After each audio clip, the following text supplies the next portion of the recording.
Hello, welcome to Wellbeing Weekly. Today's topic is sleeping tips, and I think everyone can benefit from this topic. I think everyone struggles at some time in their lives, maybe not all the time.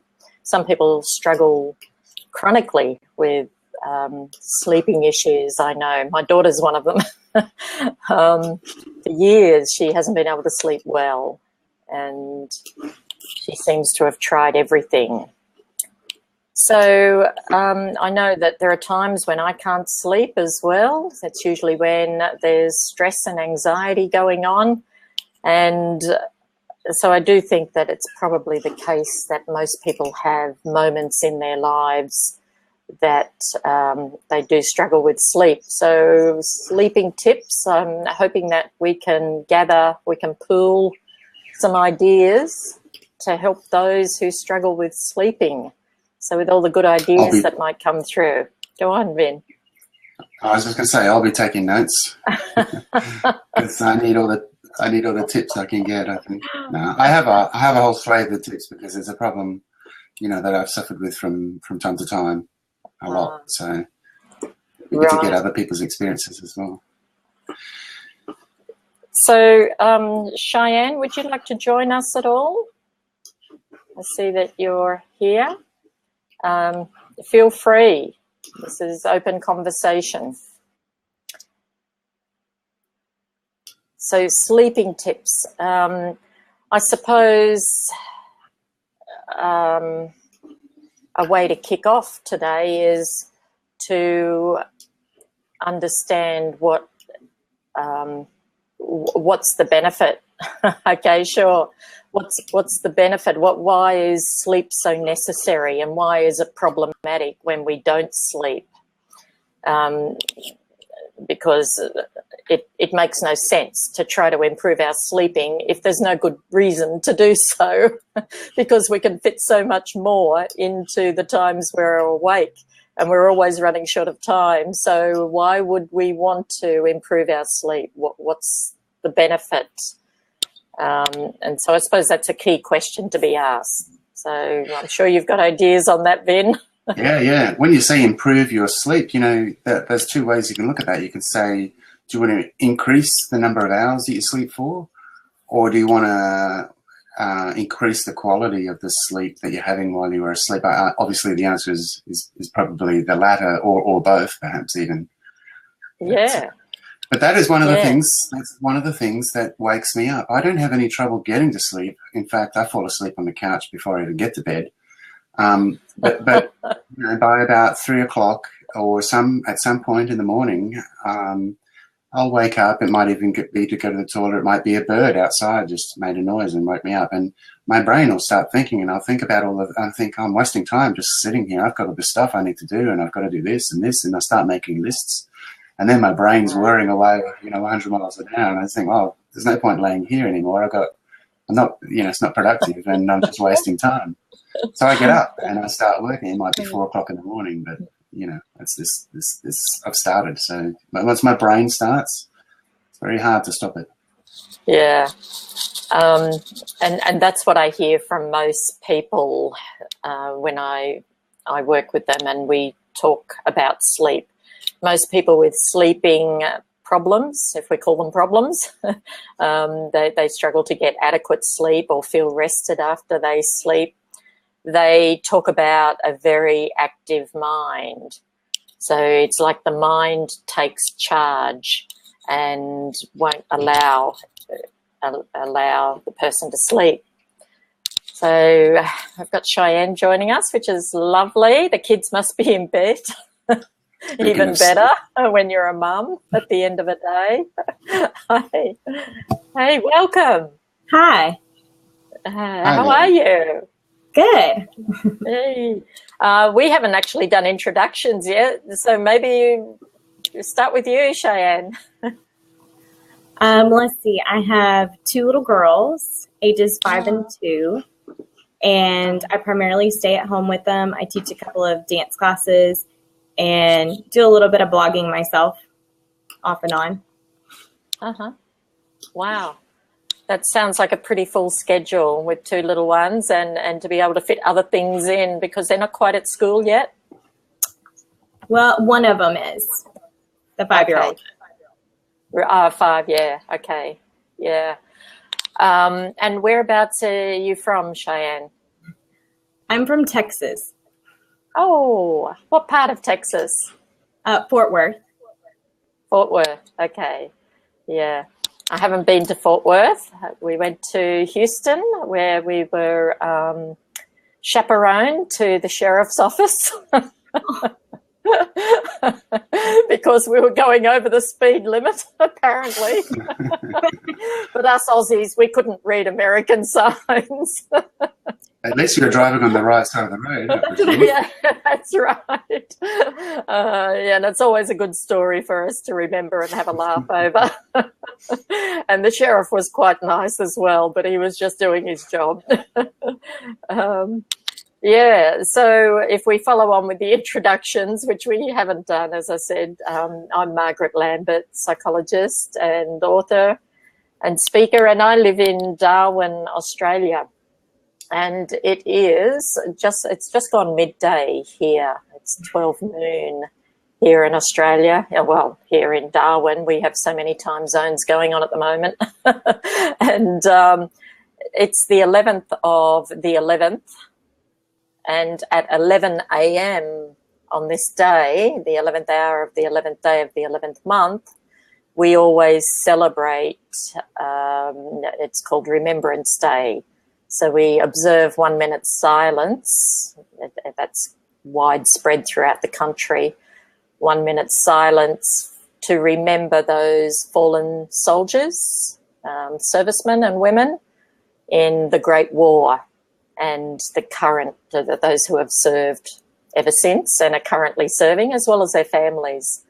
So it's a special day here in Australia. There's lots of remembrance services going on around the country here on this day. So Vin, a little intro from you. Yep, I'm right below Margaret in terms of longitude. I'm in South Australia, and yet I'm on a whole different time zone, which is weird. Because we're doing daylight savings. Northern Australia doesn't do daylight savings, so it's actually 1 p.m. here, or just after. And I'm Vin Brown. I run Vintuitive, which is a web development and training promotions business based here in Adelaide. Yeah.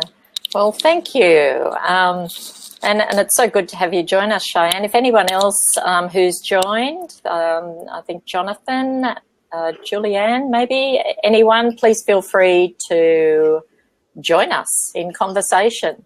There's no specialist here when we talk about sleep. I don't know who has all the answers all of the time, but we're going to pool our ideas and see if they can be helpful for some people who do struggle with sleep. And I know that is a widespread issue because in my job I work with many who talk about this. And just before Cheyenne came on, we were talking about how sleeping problems, the way I see it and hear it from people, is that it's normally related to a very active mind. So that once the mind, the on button goes on, that seems to be the end of the sleep. Forget about trying to do anything else except get active with ideas and lists, as Vin said, and he often gets up at 4:30 in the day, which is, wow. I don't know how you last a whole day doing that. So if we move on to, go on. Well, no, that's actually a very good point that I wanted to sort of talk about a little bit, was that that you get into a cycle, and that's, there's many reasons why you can't sleep at night, and one of them sort of sets itself up. And so I wake up at 4:30 and I end up falling asleep, as I said, on the couch at, say, well, last night I did literally fall asleep on the couch at 8:45, and I got up at 11 or something, went straight to bed. But that, of course, meant that, by 3 or 4 this morning, I'd done my whole 8 hours sleep, all I needed. So I was then, I'm caught in a loop now. So I'm going to have to break that at some point. Yeah. So, Cheyenne, are you a good sleeper? Most of the time. Of course, I have 2 younger kids, so kind of go through phases where that changes all the time. Currently, right now, most time we do pretty well. But I was going to say, like, with them having the active mind, especially at night, I know that's kind of the hard part for me because that's my time. Like, once I put the kids to bed, like right now, that I have time to get on the computer to do some kind of work or just fiddle around and whatnot. So some of it is trying to, break those habits of being on the screen or having so much screen time right before bed. Yes. My husband tries to tell me to do these different things to change the lighting on my screen that helps a little. I've done it off and on, but I'm not always good about setting it to actually go on that way. But the one thing, if I try to write down as much and do, some of us here, it may sound like a bad way to put it, but do kind of a mind dump right before bed, like write down and get ready for the next day, thinking about what's my schedule, what do I have to do, what are my 3 main things I want to accomplish the next day. Usually that kind of helps a little bit. And then if I'm really into a project, I do have to keep something close to my bed. So if I wake up, I can write it down and not worry about forgetting it. I used to try to just go and put it on my phone or something instead, but then somehow I'd see other alerts on my phone and that would start a whole nother cycle of bad habits. So that's kind of where I've tried to fix habits to create, good sleep patterns or at least be able to fall asleep. Yeah. And I'm getting some feedback there. Yeah, Vibrant. Hearing the feedback? Yeah, a little bit, yeah. Vibrant down here is saying amber glasses, and you brought up the topic of your screen being bright light in your face. It's sort of the opposite thing you want at the end of the day. And I don't know what your partner has suggested to you, but there's an app on the Mac called Flux. And what it does is it once it knows your time zone, excuse me, it'll adjust your monitor, your screen brightness in terms of your locality. So when the sun's going down, it'll start dimming. It'll start going a little bit orange. And then, the whole point is to get away from blue light towards the end of the day because, that's sort of the morning color of the sun. And so you want to make your screen the same color as the setting sun or those sorts of things so that your brain sort of gets into that, that we've had millions of years of evolution of our brain understanding that, when we see that setting sun color, that it's time to go to sleep. So that's a very good tip that I can offer for computer users who are like you. It's the prime time to use a computer. Yeah, I've just turned mine off and on because those settings, because I do a lot of design work. And so I want to see the true colors as close as I can. And then I forget to switch it back. So that's exactly what I've only just turned Flux off because it was really annoying me that would happen. And I'd have to keep flicking it back on and off. And I've left it off now for the last 3 days. And I'm trying just to see what the difference is. But someone in the Vibrant down here in the chat has actually put it in FLU.x. And you can get it for your phone as well, which is something that's important because a lot of us are staring at a phone or an iPad or whatever as well while we're in bed even, which is a terrible thing. But that's another topic. Yeah, and I suppose the introduction of the e-book has a lot to do with that as well, that even if you like to read before you go to bed, it's on a screen quite often. I'm one that actually prefers a hard copy book, so I prefer to turn the pages, and it's easier for me to let go of the screen. Speaking of screens, the Kindle. Have you ever tried a Kindle, Margaret? No. It's very, very different. I was really surprised and shocked that when I first saw a Kindle, I took it out in the sun was the first thing I did because I thought, with this screen, it's totally different. It's not like an LED screen, or it's not like a backlit screen. It's a whole different thing. It really looks like paper. It's amazing. So I would have a look at one at least because I was thinking about that and how that would affect your nighttime reading if you were to read off a Kindle as opposed to an iPad. Yeah. Oh, well, that's a thought. Yeah, I have seen one. My daughter's got one, but I actually haven't used it, so I don't know what the effects would be at all. I personally say, and it's my own sort of thing, but I recommend it for other people, is to never ever take any device into your bedroom. Just use your bedroom for sleeping and the other thing, and don't don't do any kind of interneting or a computer or a phone, tablet, nothing.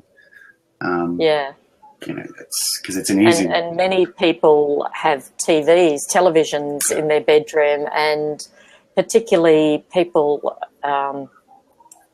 when they have like chronic illness, because they spend a lot of time in bed, and it's just an activity they can do while they can't do much else.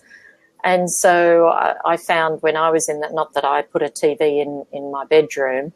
That's one thing I put a TV in the most remote room of the house.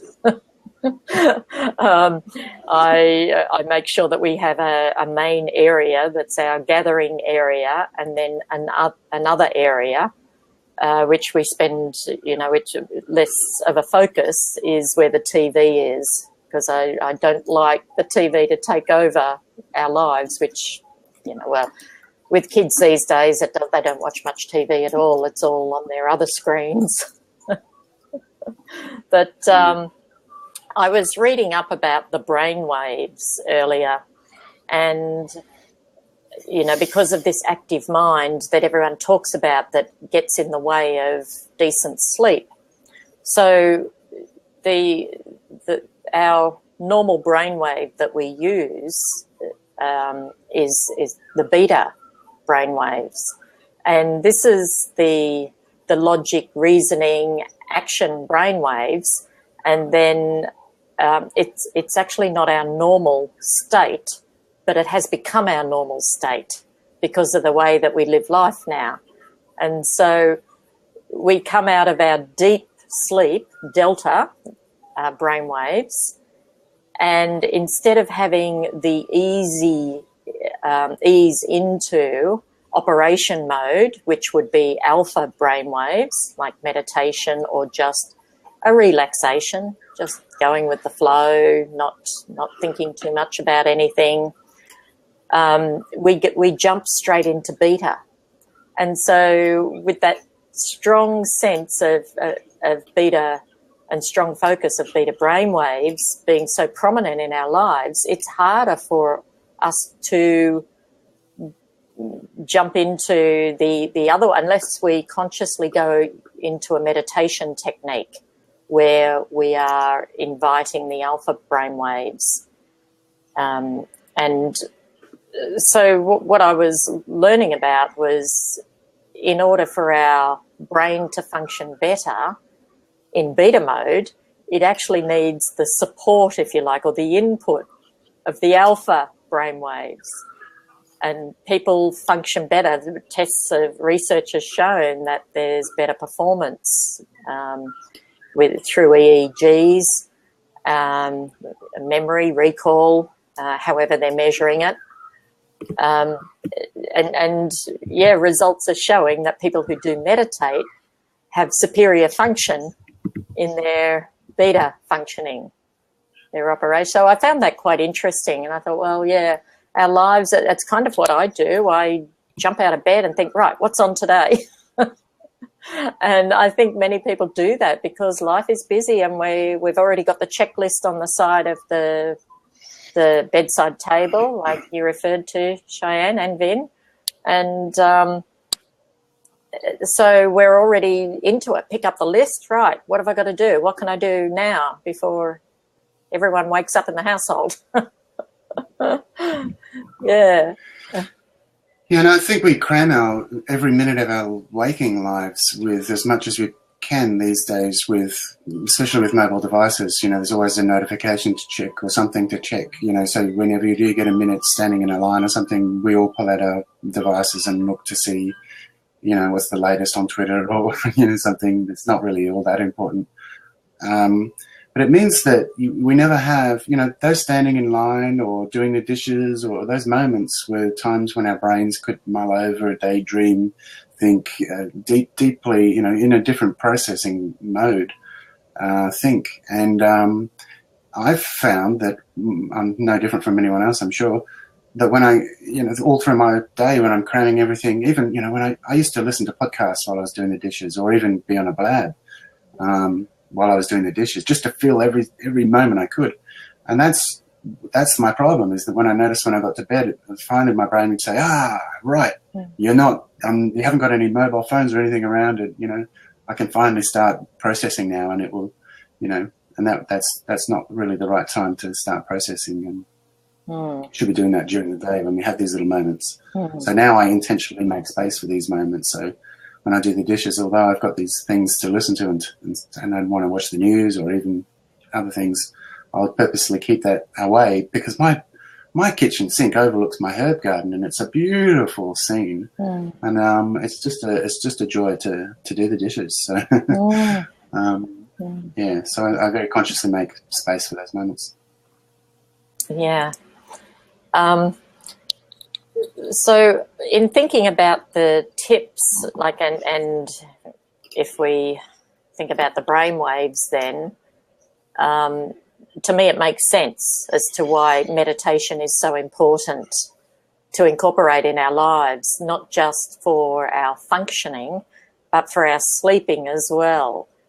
Because if we don't have it, it's like the mediator, if you like, coming out of sleep and going into sleep.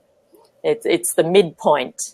And if we don't have that wind down, those alpha waves serving us, being used, it can cause people a problem. People say, I can't turn my mind off. I go to bed and I just think of everything I've got to do tomorrow. I think of the problems that came up today. And of course they're going to have trouble going to sleep, because there's no midpoint of winding down. So I think meditation makes absolute sense, or finding a way to ease the mind and maybe do the dishes and meditate on the herb garden. But there are some techniques that I know of that can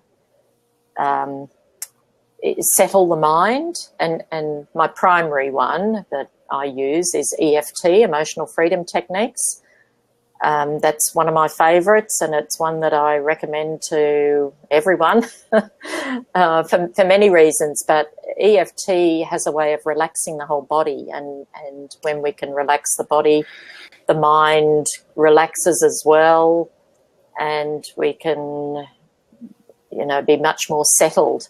I don't know. Have you heard of EFT, Cheyenne, at all? No, I have not. I was just typing it in. It's a tapping technique, and it works really well. Some people I've given it to simply to use for sleeping, and they've said it's amazing. It really helps them get off to sleep. So there are many people who feel anxious, and there's an anxiety that goes with an excess of beta wave functioning. And so when we do the tapping on the body, it's a simple technique that if you do a whole round of it, it takes less than a minute to do a round, and straight away the anxiety can be settled, and therefore the brain eases up, the brain waves, and the body feels much more at peace. So that's one technique, one of the tips, and my favourite tip that I would use. Yeah, I've actually done some periscopes on it. That's a periscope. That's what that link is. I just posted in there. It's a link to your EFT session on sleep. Yeah, I did one on the periscope showing how to use the tapping for sleep.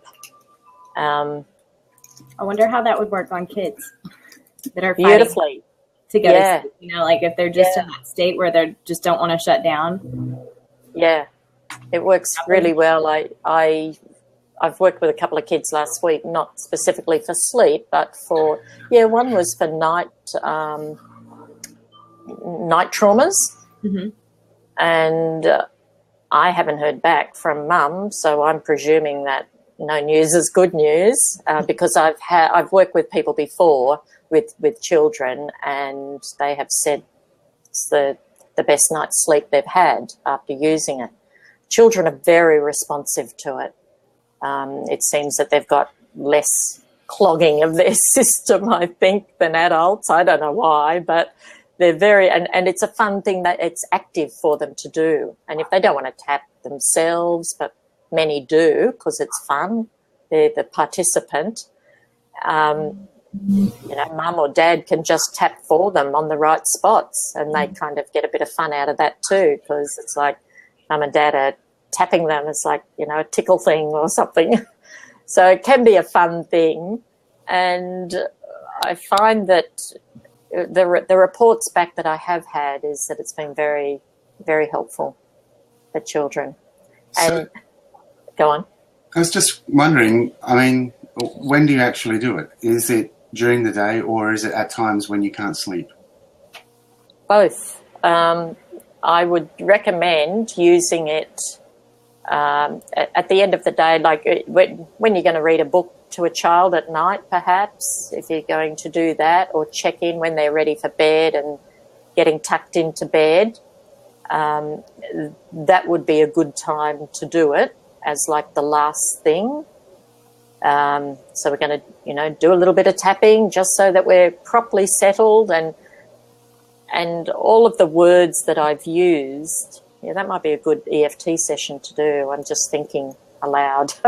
All of the words I've used have been for adults, and I haven't done a children's version of what words to use, but all we do is adopt the words to what the relevant language would be for the child in their particular age group. So if it was a young child, like the tapping goes like this, you tap here and you say, even though my mind won't shut off, for people who have got an active mind, and that's their problem with going to sleep.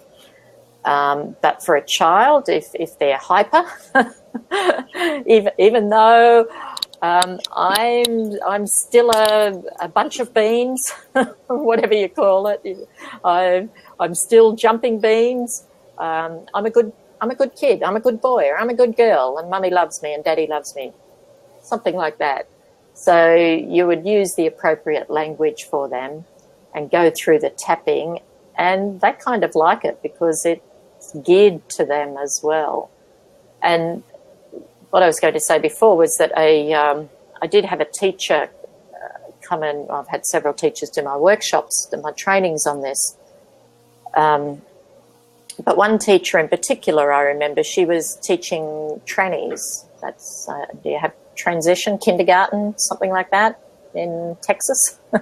Maybe 4 or 5 year old.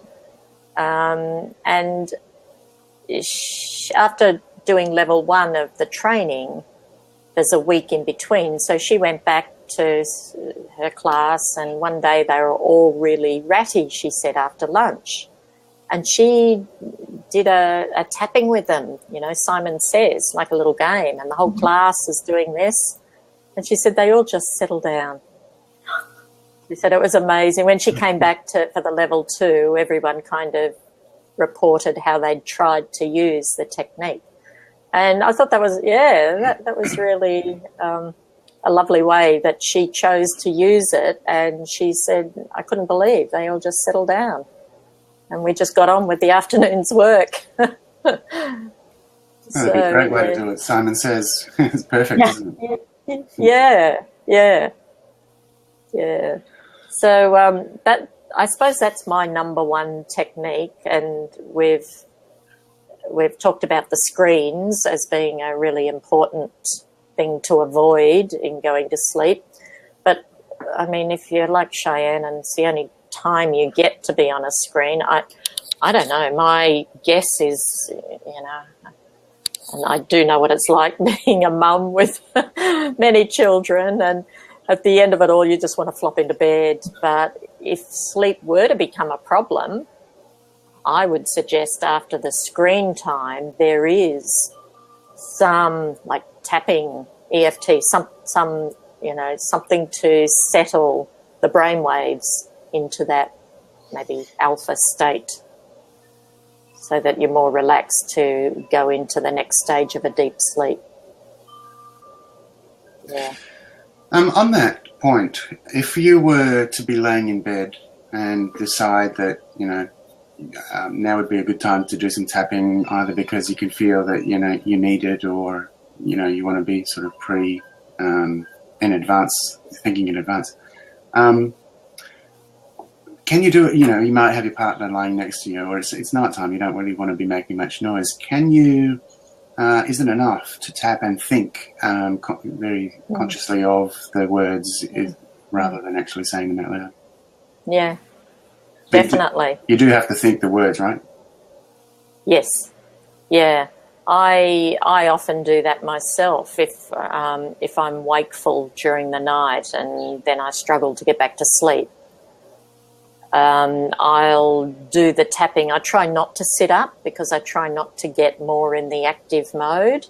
So I try to do it like I do it lying down, and I just say the words in my head. Sometimes I'll whisper them to myself because I know when I do work with people with this technique over other issues, it does seem to be more powerful when the language is around us, when it's heard, when people hear their story. It becomes more powerful because we know the story in our heads all the time. But once we say it out loud, it takes on like a new level. And I think that for the sleeping as well, like, you damn well can't sleep. And that's why you want to be tapping. And so, yeah, I'd say at the least, just think the words through. But if you can, like I said, I'll whisper them so that it's not going to disrupt my husband. But I just, I know what I'm saying. Yeah. I have a few tips of mine that I found to work, if I can just rattle off a couple. Yeah, go ahead. All right. Well, number one is to make sure there's no light in the bedroom. So I have big, thick, heavy curtains, like these ones behind me. And, the light doesn't get through them, as you can see. Oh, wow. Yeah, it's bright. So if there was no curtains or no thick, heavy curtains, I wouldn't be able to sleep. Well, ideally, you're sleeping at night time when there's no light. But, you want to block out as much as you can. Even in a bright moon, it's quite bright in my room if I didn't have curtains. Also, get rid of any digital clocks. If you have to have a digital clock in your room, you can turn it around to face it. Or I used to put a big, thick, heavy jumper over the top of mine so that I couldn't see it. Because if your clock is visible in your room, it will give you an excuse to wake up and open your eyes and look at the clock, because your mind goes, the first thing I think of is, what time is it? Can I get up now? And that's my first thought is, is it 5 o'clock? Is that acceptable time to get up? If it's 2 o'clock, there's no way I'm going to try and get up. So, I opening my eyes and looking at a clock and telling me what the time is not a good habit to get into. So I banish clocks from the bedroom. I don't need one to get up in the morning, so there's no point in even having it there. The other one is before I go to bed, sometimes if I have a pattern of bad sleeping, I know that, okay, tonight I'm going to get some good sleep. So I'll actually put up some milk on the stove with some honey in it, and actually put turmeric in mine as well, but just milk and honey will do.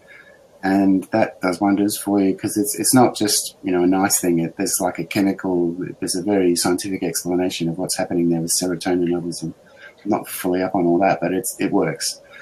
Another one is, this sounds really bizarre, but I found it does actually work, and that is to go to put your voice box in the position as if you were saying "he," and you sort of say "he," but you say it silently.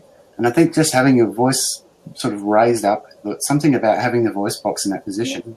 Apparently, I heard it's a Chinese technique, and it works. It's amazing how well that works, but it does. Wow. And I have one last one, which I do every night, just because I love doing it. It's not, even if I'm not having trouble sleeping, I'll do this. I have this place in my mind that I've created where I've been going there every night for many years, and I'm actually building a log cabin there right now. And it's like Second Life, it's like a whole different world where I go and I can hang out and I can construct things. But normally it's on the top of a hill. And normally what I'll do is I'll jump off of that hill on a hang glider and very slowly and gently glide towards the bay, and it's quite a distance. And by the time I get to the bay, I'm always asleep. And it's just the gliding down the hill, that feeling, and just imagining, the environment. It's very peaceful and serene. And I rarely make it to the bay. So there's some that work. So and that one's a lot of fun too. Yeah. So that's a visual meditation, isn't it? Visualization, a form of meditation. So that makes absolute sense. Yeah. I'm not sure of the sound. When do you make that? When you're in bed? There's no sound being made. It's just that I put my voice box into that position, and as I breathe out, it's inaudible, but I'm just basically going he with every breath out. But there's no sound being made. It's just breathing. Okay. But my voice box is in that position, and I think that's what it is. It's something to do with the vocal cords being stretched in that way. I don't know how it works, but it's quite effective. Interesting.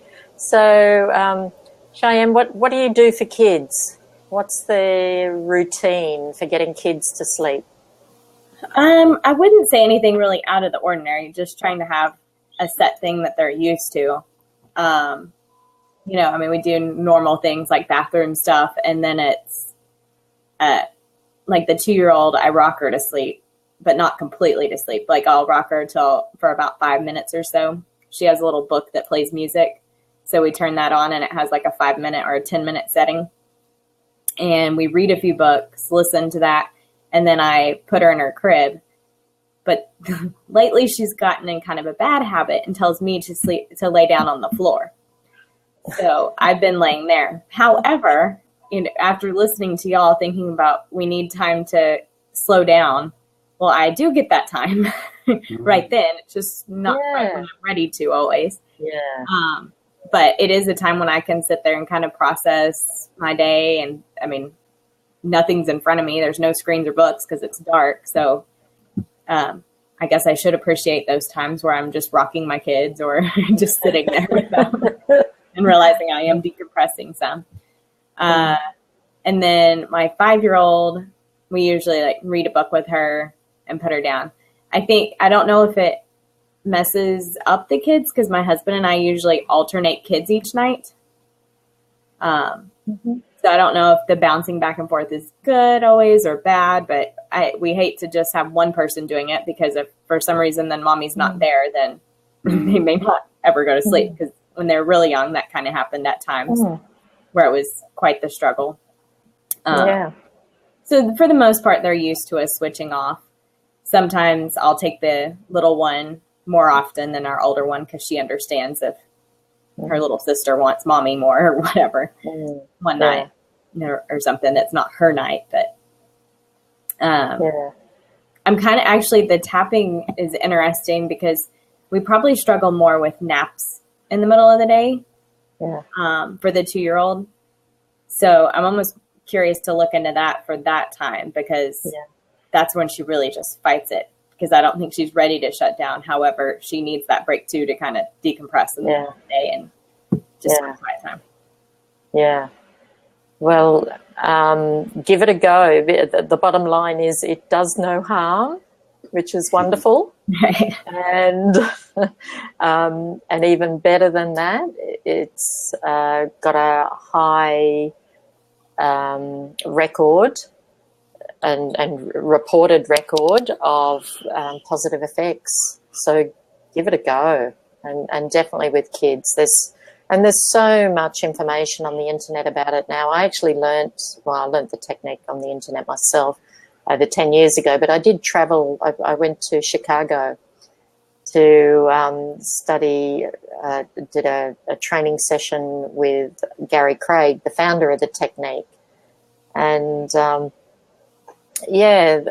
was before its taken off like wildfire. It's just been growing and growing and growing, so that, you know, it's in every country of the world now. There are practitioners, simply because it works. So, yeah, I'd definitely give it a go. Yeah. Were you going to say something, Vin? Yeah, I was just, okay. I just felt a gap there. I was going to jump in. Yeah, go on. I was just thinking about, I tweeted out earlier some of the things that, the reasons why sleep is so good. And it was a little bit of a joke tweet, but I thought, you know, it was filled with real things. I just did a little bit of a web search, actually, and found a lot of the things that sleep can do for you. And I'll just I won't bother reading them in detail. I'll just fire off some of the top listed ones. It boosts your immunity, which is really good. Obviously, if you've got a cold or anything like that, you want to fight off bugs, so you let your body do that by boosting your own immunity. It can slim you, so people who are looking at losing weight, studies have found that sleep can help with that. So it's important to get a decent amount of sleep. Also boosts mental well-being. So I guess the opposite is true, is that lack of sleep causes anxiety. Sleep prevents diabetes. Sleep increases sex drive. Sleep wards off heart disease. That's a pretty big one. There's a few different ways it can be bad for your heart to lose sleep. But then again, oversleeping I think is also bad for your heart. So you know, maybe we could talk about what's the right amount of sleep to have. Increases fertility as well. So yeah, I guess that raises the question: how much sleep do you need? I guess we all differ too, but it's said that, you know, everyone knows that adults generally need 8 hours sleep. But anytime you ask someone, some people say 6, some people say 7, some people say 10. So what about you, Margaret? What's your optimum time? Well, I think I'm an 8-hour person. Sometimes I try and crib on that to fit more in the day, but I find that it catches up with me after a while, and then I'm really sluggish and tired after some weeks of doing that, late nights and early mornings, and then I kind of pay for it with being less functional.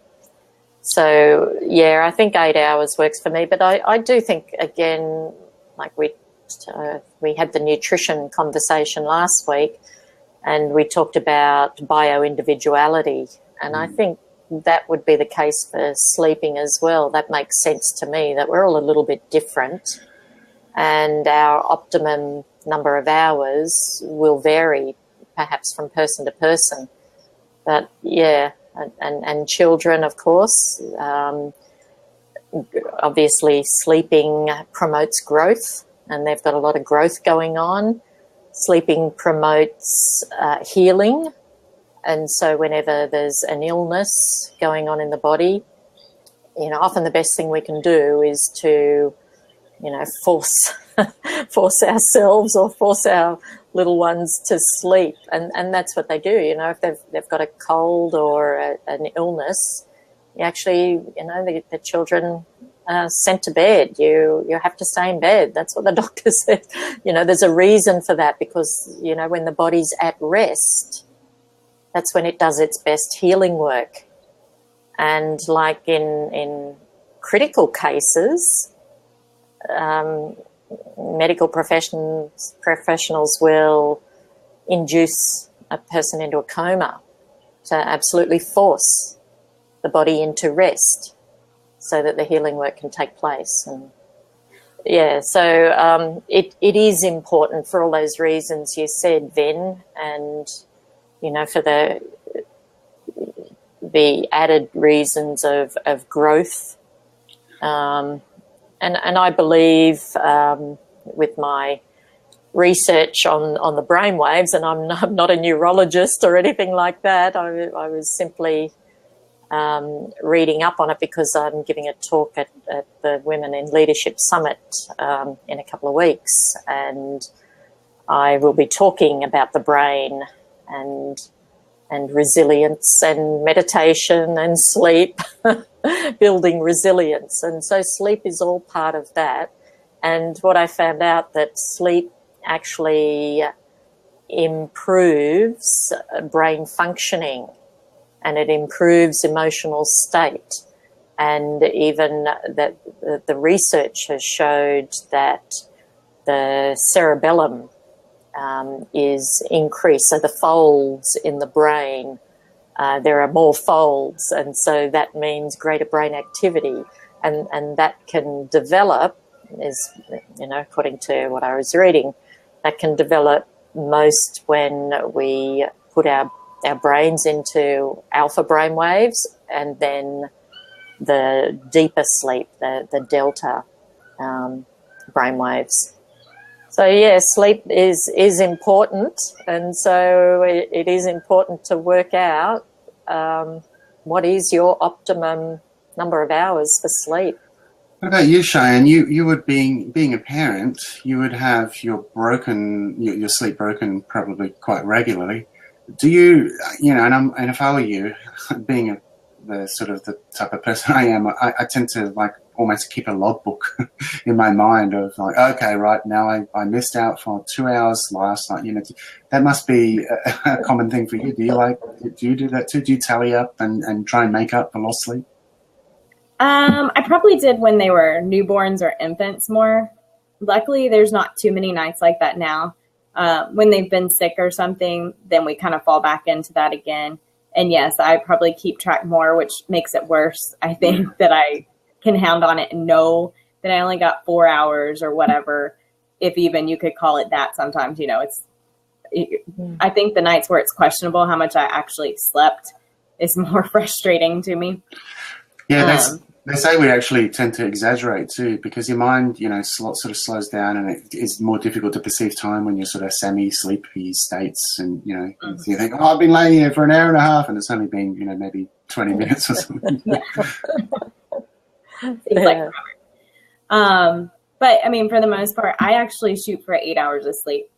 I don't know if y'all. Well, it's probably fairly big, maybe even in Australia. I participate in CrossFit. And so I've gotten into the habit of actually doing that first thing in the morning. I go to like a 6 o'clock class so that my kids aren't a factor at all to, you know, nobody's up. I don't have to worry about them yet. So I have to get up before 6, of course, to get there and everything. So I usually try to really set an 8-hour window there for myself to get to bed. And it was kind of great for the month of August. They did a challenge where we were trying to keep track of a lot of different things. As far as lifestyle, not just our dietary stuff. And part of it was sleep. So that was great because it was holding me more accountable. And I created those habits then, because I think the hardest part is you get into that cycle, like you were saying, where you're falling asleep on the couch at 9. And so you're going to bed early or going to sleep early, but not really to bed. And then your 8 hours is done at 3 or 4. So it's just that vicious cycle that you have to try to break at some point and really train yourself again, you know, to be on the right track. So I think that is probably the hardest thing for moms at times, especially of newborns, where they're up every 2 to 3 hours feeding them and taking care of them and whatnot. But I mean, your body kind of transitions with theirs for the most part. I would say that was harder with my first child than my second, maybe because I knew what to expect the second time. And I had different expectations. So yeah, well, just on that point, you know, I was reading, I can't remember what the book was now, but I was reading in the last year about how in the olden days they would tend to go to sleep when the sun went down, you know, which would be about 7 o'clock. And they would sleep for about 4 hours, and then they would wake up and they would do some activities like reading or writing or whatever, by candlelight. And they'd do that for maybe an hour or two, and then they'd go back to sleep. And so they would sleep in 2 chunks every night. And, you know, when I think about other cultures, there's not so much different to, say, the siesta, where they're up, you know, even in Middle East, where they have a similar concept to siesta, where they'll be out partying at, you know, 12 o'clock at night on a weeknight, because they know that they're going to have a block of sleep sometime in the afternoon, so it's okay. So, so we shouldn't really get too hung up about having to have one big long stint of 8 hours. It's not that big a deal. And in fact, last night I was watching a show about these men that lived on a submarine for months at a time at sea, and they intentionally broke their whole day into an 18-hour day. And so they would have shifts of 6 hours and 6 hours and 6 hours and 6 hours, and they would just sleep for 6 hours, and then get up and do a job for 6 hours, and they'd go and do recreation, I think, for 6 or something else for 6 hours. Can't remember what it was. But I thought it was really weird that because they didn't have the sun, there was no reminder to the body of what time it really is, and so they were able to intentionally trick the body to be more productive, I suppose. I think building on from what Cheyenne said about the children's routine, I think we are creatures of habit, and children respond very well to routine, and I think adults the same. And I think we forget that. We try and, do what we want to do and fit in what we want to fit in. And so our going to sleep routine is not routine at all. It's, we're out one night till midnight, or we're doing something else, or we're finishing work on another night, or, every night can look way different. But I think we're probably not much different to children in that sense, that our body gets to know the routine, and the circadian rhythm is built on habit and light and dark. And so I think for, a sleeping tip would be to ensure you've got a sleeping routine going. If you struggle with sleeping, I suppose it doesn't matter if you don't have trouble falling asleep after doing whatever you do on any particular day. That's not an issue for you. But for people who do struggle, I think to get a routine going, to incorporate, to start turning off the screens, playing some dreamy music, reading something inspirational perhaps, whatever it is, doing a meditation or jumping off a cliff in a hang glide and doing some tapping, a warm shower or a warm bath, and then cleaning your teeth, whatever that routine is, to, have it resemble the same thing each day. The body, I do believe we're creatures of habit. And the body's more likely, and the mind, to recognize what's going on and what comes next. It's like programming, isn't it? Once your body knows that it's going to go to sleep after that shower, then that's what happens, because it's habit. It's what it's going to do. Yeah, exactly. So we're coming up to the hour here, according to my clock. I'm just wondering if we have any major tips that we might have missed out on that we can throw in the last couple of minutes. Cheyenne, are there any other tips that you might have for sleeping? I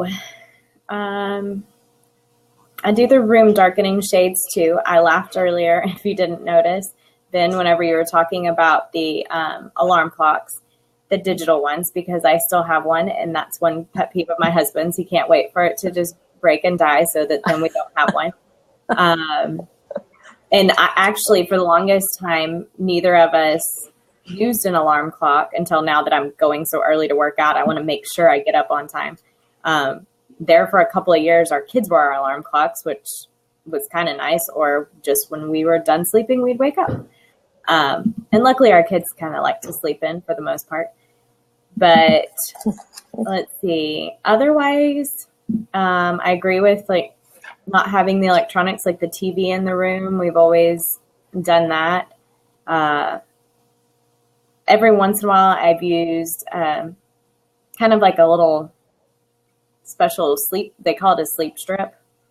That's just a natural thing of like L-theanine and 5-HTP and melatonin just on the nights where I know that I've been working on something and it kind of helps me shut down. So it's supposed to have like a triphasic approach to help you get through those. And what is it? A pill?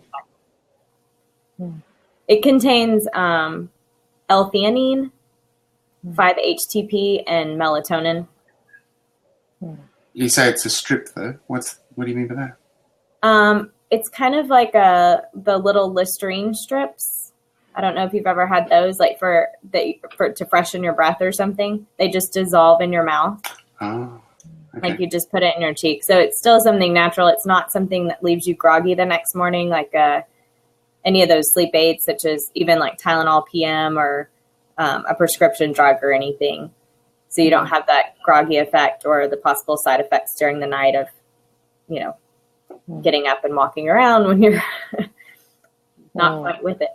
But that's still, I don't use that constantly. Like I said, it's more, I kind of can tell, or I think I can tell, when my mind's more active, if I've been really working on a project and need to shut down or need to shut down at a different time than normal.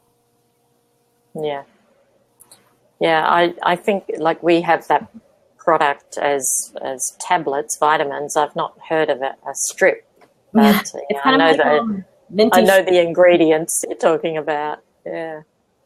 So Vin, any tips that we might have missed that could help people? One that doesn't help me that might help others is it's widely known and suggested by a lot of people is valerian. And, it's just a herb, but it's supposedly very helpful for sleep. As I said, I've taken, the multiple, over the maximum dosage, and it's never done anything for me. So, but everyone's different, and it may work for you. But one of the tips I read earlier was that you shouldn't smoke or drink before bed. That sounds fairly obvious. But I know that if I've had a few drinks, this is where I think I'm unusual. Some people say, just have a few drinks, and that's actually the worst thing you can do in my book, because whenever I've been drinking, I have very, very bad sleep and have a lot of trouble getting to sleep after drinking. So, smoking and drinking is not good, but if you're a smoker, what can you do? But I give up, probably.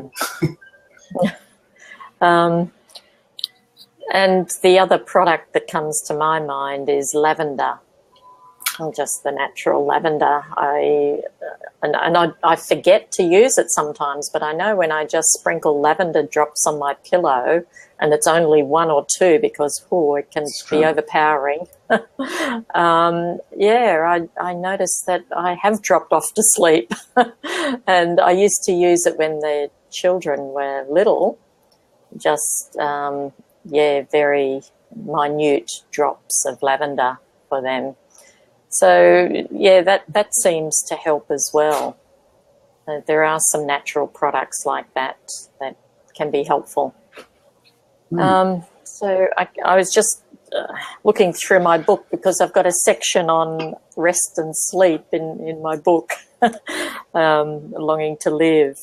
And I can't see, I think we've covered everything that I had in my book here. I couldn't see anything more. And, for the EFT, which we discussed earlier, they then put the Periscope in the comments. So if people wanted to try that for sleep, there is it actually shows you how to use the tapping for that with the words that you would say. It's an example. I can't know for any particular person what words might be most beneficial for them, but there's a general guide. Whoops, what's happened there? Are we there? Where? Okay, for some reason I've lost you. No, we're still here. We can see you. Okay, there we go. I don't know what happened. There you go. I'm back. I put my hand down. I must have touched a button on a keyboard that made the whole thing go away on me. So I think that we've covered all the tips, and if you want to, we did our promotion at the beginning, but if you wanted to just add anything else, feel free to do so right now before we finish off. I just wrote a little comment in the comments down there that if you wanted to view this broadcast and previous broadcasts, you can do so at Margaret's website at margaretlambert.com. Thank you, Vin. Thanks. And how do we find your work, Cheyenne? Your design work or creativity? I have an Etsy shop under Shy Design. Okay, I can. That's Shy by Design. So Shy Design. Yeah, unfortunately, the other was not available. So. Okay, that's good. And then I do have a blog at shybydesign.com. It hasn't really, I haven't been active on it and as much lately, but I'm actually hosting a webinar tomorrow night. Well, tomorrow night for us. Yeah. On kind of family nutrition and stuff. Oh, wow. Teach and coach also. So I have a bachelor's of science in exercise and sports studies.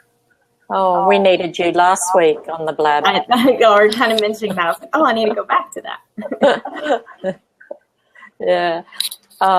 So Vin's put it in the side there. And, of course, Vin said his before, but put yours in as well, Vin. Vintuitive.